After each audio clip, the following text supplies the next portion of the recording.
আজই ডাউনলোড করুন আর এনজয় করুন আপনার পছন্দের শো।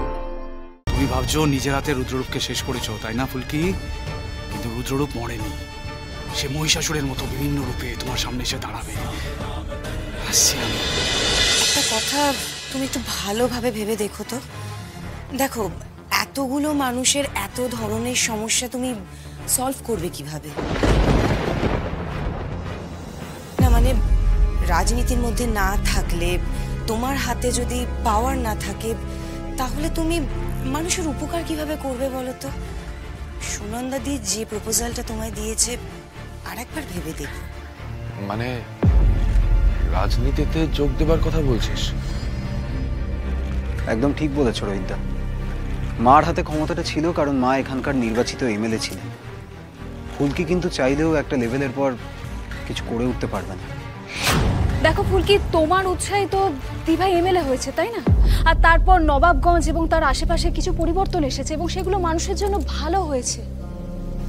দেখছো তো ফুলকি, বাচ্চাগুলো ঠিকমতো খেতে পারছে না।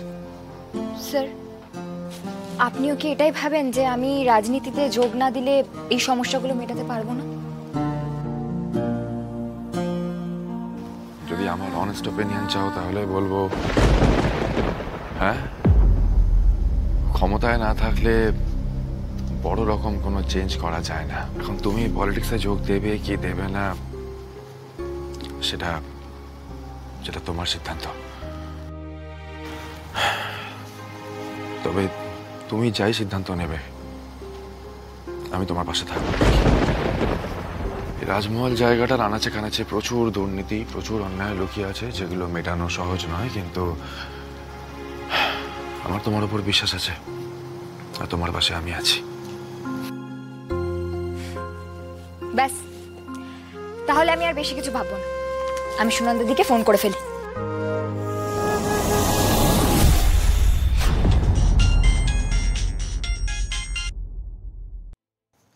হ্যালো হ্যালো দিদি, আমি ফুলকি বলছিলাম। ফুলকি? হ্যাঁ বলো বলো। তুমি কি তোমার মত কোনোভাবে পরিবর্তন করেছো নাকি? হ্যাঁ দিদি, আমি ঠিক করেছি আমি আপনার পাশে পাশে থাকবো। এখানে রাজমহলে মানুষের সমস্যা শেষ নেই, আমি চাই সেই সব সমস্যা শেষ করতে। আর আপনার পাশে থাকলে এই সমস্যাগুলো আমি মেটাতে পারবো। ফুলকি, ফুলকি তোমার এই সিদ্ধান্তে আমি খুব খুশি হয়েছি। খুব ভালো কাজ করেছো তুমি। আমরা বাকি কথা পরে বলবো, কেমন? এখন রাখি? হ্যাঁ দিদি। হ্যাঁ। আচ্ছা আচ্ছা আচ্ছা, তোমাদের সবার কথা অনুযায়ী আমি সুনন্দা দিকে ফোন করে জানিয়েছি যে আমি তার প্রস্তাবে রাজি। কিন্তু চুপচাপ হাত গুটিয়ে বসে থাকলে তো হবে না। মানুষজন যে তাদের সমস্যার কথা আমাদেরকে চিঠিতে লিখেছে ভরসা করে, তার একটা ব্যবস্থা করতে হবে। কাল সকালে আমরা সবাই মিলে স্কুল বাড়িতে যাব হানা দিতে। বলো রাজি সবাই? রাজি।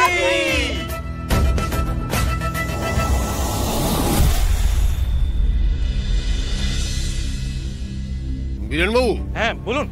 বলছিলাম ওই মিড ডে মিল থেকে যে টাকাগুলো বাঁচিয়েছেন, সেই টাকার হিসেবটা দিয়ে যাবেন এসে।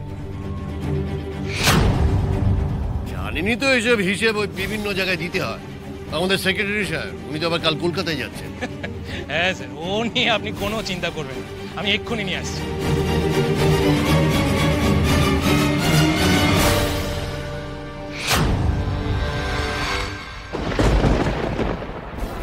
স্যার, এরা তো রাজবাড়ির লোকজন।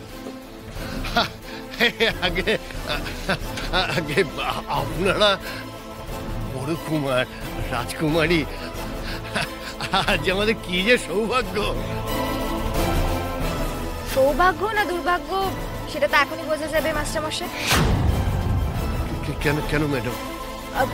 ম্যাডাম নয় মাস্টারমশাই, আমি ফুলকি, ফুলকি দাস।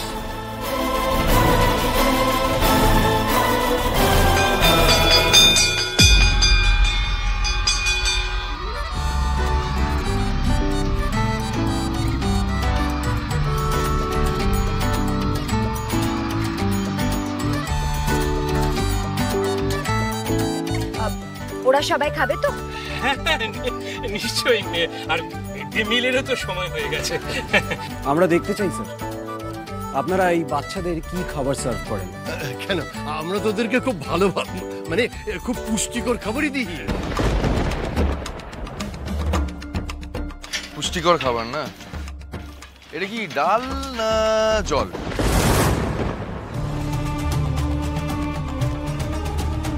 ইস, ভাতেও তো দেখছি পোকা কাঁকড় সব আছে। এটা করা দেখি। এটা কি তরকারি? এরকম জল জলে খাবারের কি অবস্থা মাস্টারমশাই? রাজমহল স্কুলে কি দুর্দশা!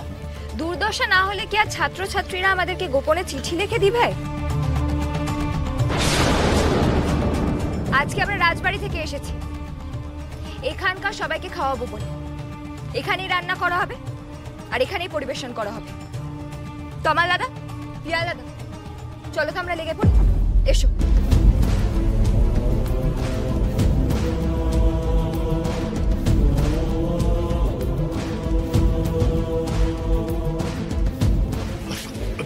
বাবু, একবার সেক্রেটারি সাহেবকে খবর দিতে হবে।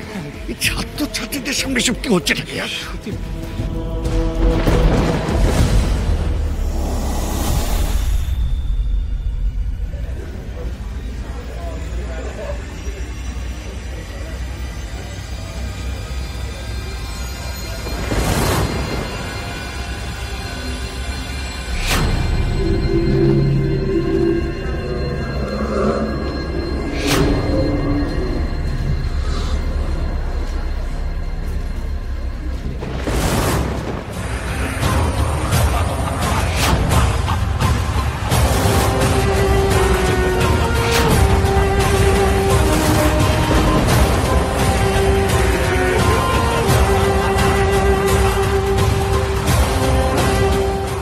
যে কত রূপ ধরে ফিরে ফিরে আসতে হবে এই রুদ্ররূপ সান্যালকে কে জানে।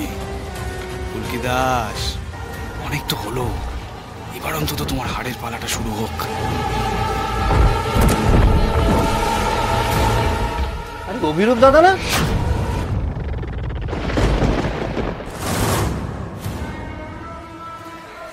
এই তো অভিরূপ দাদাই তো।